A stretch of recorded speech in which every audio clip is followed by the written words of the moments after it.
everyone, I am Shama Jane Tadley, and my topic is all about the relevance of state amid globalization. So when you hear about the word state, what comes in your mind? So, state is a distinctive political community with its own set of rules and practices, and that is more or less separate from other communities. So the state plays its role through set of rules, laws, institutions that guide and make up the public sector. So, there are four elements of state. First is the permanent population or the people. It is the entire body of those states, citizens who are entrusted with political influence for political purposes. So, there must be people residing in the state. Kay, walay people, wala say mulihok.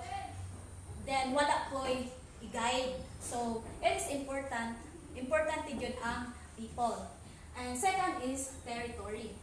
A geographical area that is owned and controlled by a government or country to exercise such state sovereignty.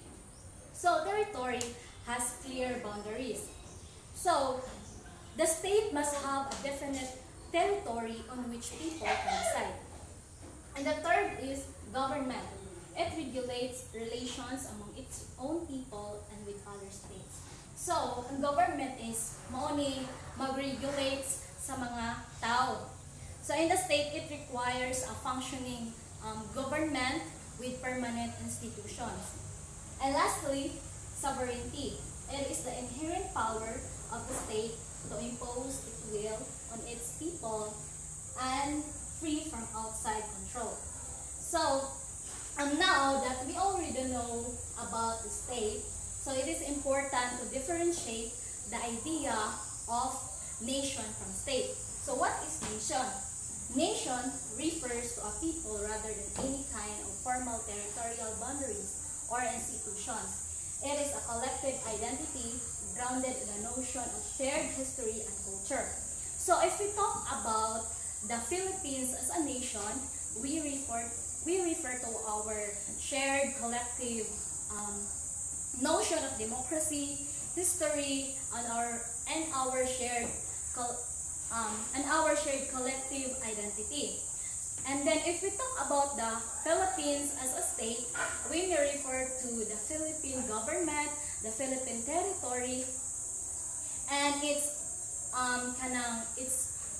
internal and external sovereignty. So in other words, the state is a political concept while a nation is a cultural concept. So this brings us to the concept of the nation state.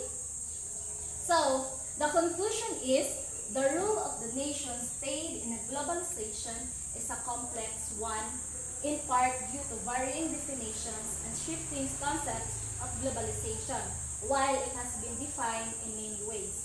Globalization is generally recognized as the fading or complete disappearance of economic, social, and cultural borders between nation states. And that would be all. Thank you.